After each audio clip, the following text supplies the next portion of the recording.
Welcome everyone to Marvel Hub. This is DK Dynamite, and today we're going to be going over a couple of things. First, the bots that are plaguing the Rotten Tomatoes reviews of Captain Marvel, and some pretty fucking crazy evidence to support this. Now, we're also going to be going over a non-spoiler review for the film itself. So starting off with the screenshot of what appears to be an exact duplicated account with the same name providing a negative review on the film.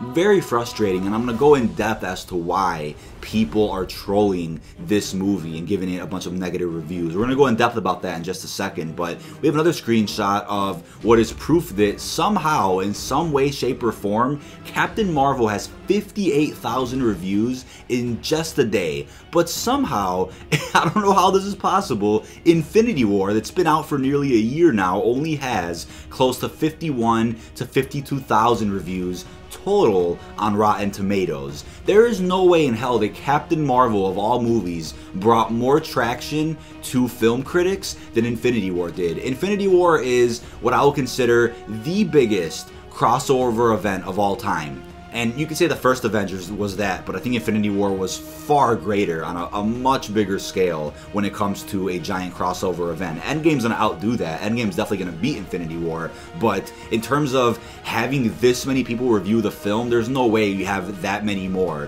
for Captain Marvel versus Infinity War. There is no way in hell. And in just a day you have these numbers, it's just not possible. I could see in just a day the film being so popular to bring maybe half, if not a little bit more than half, of that 52,000 that Infinity War had. There is no way they beat Infinity War in a day. I'm not going to believe that. There is no fucking way. And there's obviously proof that you have duplicated accounts providing the same, if not very similar, negative reviews on Brie Larson, her performance, the storyline, the ending, how it connects to Endgame. I've seen a couple of articles now as well that say Captain Marvel has nothing to do with Endgame. How is it connected? How is it a prequel to Endgame? It completely goes, you know, on the opposite end of the spectrum when it comes to the MCU.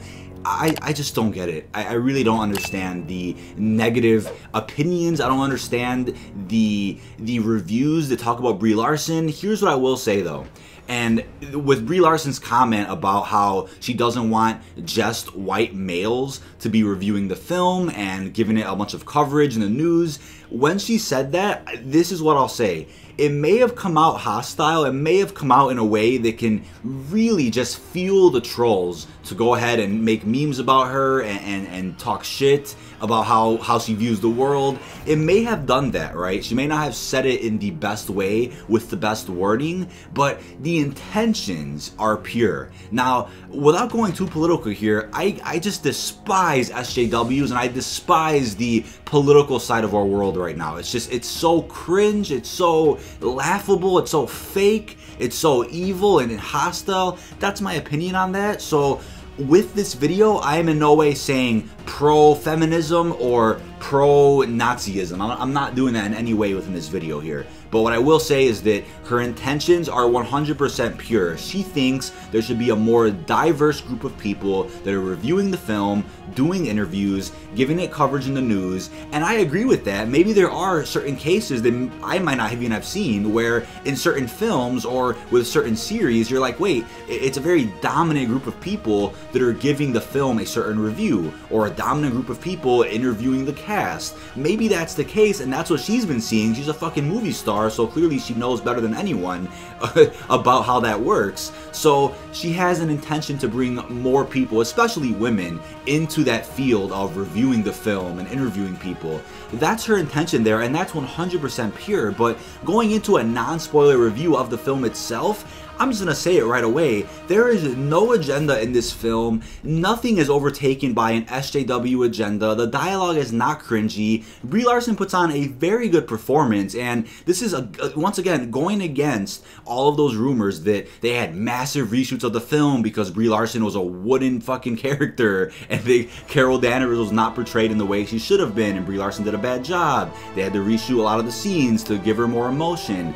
That is going against all of those bullshit rumors. And here's the thing, even before Brie Larson made that comment, a lot of people hated her for many other reasons, which we won't even go into, but she's already a hated actress. and there's a lot of controversy surrounding her already, which may not even be true. Most of it's probably fabricated by the trolls. But once she made that small comment, that immediately set fuel to the fire to create this massive smear campaign, this shitty campaign to bring down Captain Marvel on Rotten Tomatoes. And the thing about the film is that, number one, there is no romance or this type of storyline that involves a male and a female. That's already taken out of the film, which, in all honesty, I can't even think of another MCU film right now that doesn't have some type of romance, some type of making out scene, or some type of hint that these two characters are getting together. About every MCU film has that, and Captain Marvel was unique to not have that, which to me was a really big pro to seeing Captain Marvel versus another film this weekend. The film is not cliche. It's not about women are on top, men are garbage. The film does not promote that in any way. What I will say, though, without going into any spoilers here, is that Jude Law's character, Jan Rog, kind of holds back Carol Danvers. He kind of holds her back and to say, you know what, you'll never be better than me, and you know, you have to control your emotions to beat me. He kind of intimidates her, I guess you can say, and the only relation to that in the real world is like maybe a married couple where the husband intimidates the wife and says, you know what, you can't step above me, and I'm more powerful than you, and you're not strong enough to do this or do that. Maybe that's where the connection is going, but that's definitely not promoting an agenda. That's not an SJW storyline there. And the thing is too is the film does the complete opposite of what everybody said it was going to do, which is just be this complete cliche women above all storyline. If anything, Captain Marvel does feminism the right way, in a very positive way, where not only is everyone equal, but women get that chance to shine as well and be above other people, yes, but in a positive and respectful way. That's the way it's supposed to be when it comes to women's rights and women succeeding in the real world. Even though women have their rights, there are still those cases where women don't get the chance to do that. But Captain Marvel does a great job with showing a very strong character arc, Carol finding out about her past, knowing who the real enemies are, discovering what she could really do, and at the same time getting some allies, getting some friends. It's not like every ally she has in the film is a female. From the trailers, as you can see, she becomes best friends with Nick Fury himself. We see Agent Coulson in the film, and I won't spoil his scenes at all, but it's a very positive film, and not a single second was devoted to some massive agenda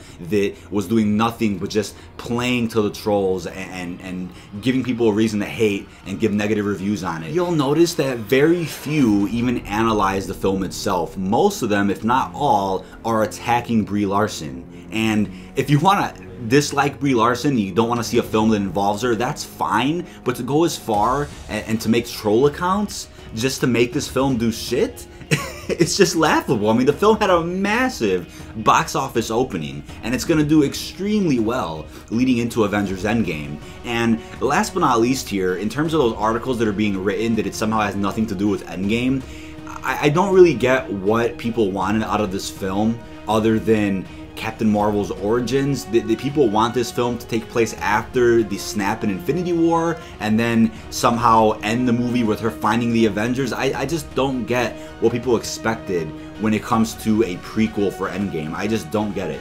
Black Panther was essentially a prequel for Infinity War, and I think it led into the giant Wakanda battle pretty damn well. It got us established with those characters, with the scenery, that we understood what was going on. You know, with Ant-Man and the Wasp, it takes place in between Civil War and Infinity War, and the post-credit scene obviously takes place after Infinity War, but the film is also a prequel to Infinity War, and I thought it did a very good job with giving us like one last ride before the massive decimation. I thought it did a great job with doing that. It wasn't the best film, but still had some strong storytelling and some pretty strong character arcs, at least in my opinion. So when it comes to Captain Marvel, and once again, not going into spoilers here, but we have an Infinity Stone make an appearance, and you guys might be confused at first. I have a separate video on the channel explaining how that Infinity Stone actually fits in with the movie and the MCU as a whole. So check out that video if you guys are confused. But you have that, and you also have the post-credit scene, which directly ties in to Avengers Endgame. And without going into spoilers again, obviously Captain Marvel takes place about 25 years or so before Avengers Infinity War / Avengers Endgame. So there's a lot to fill in between, which can easily be explored in a sequel. A sequel can easily take place after Avengers Endgame, but you can have those back and forth flashbacks that kind of cover those 25 years that she was gone in between Captain Marvel and Avengers Infinity War or Endgame. But let me know what you think of this down below in the comments section. Fantastic film, strong storytelling. Brie Larson really kills it, and there is no type of agenda in this movie that takes away from the origins of such an iconic Marvel character. But be sure to like, comment, and subscribe. Turn notifications on for the latest and greatest Marvel news and information. This is DK Dynamite, and peace out, everyone.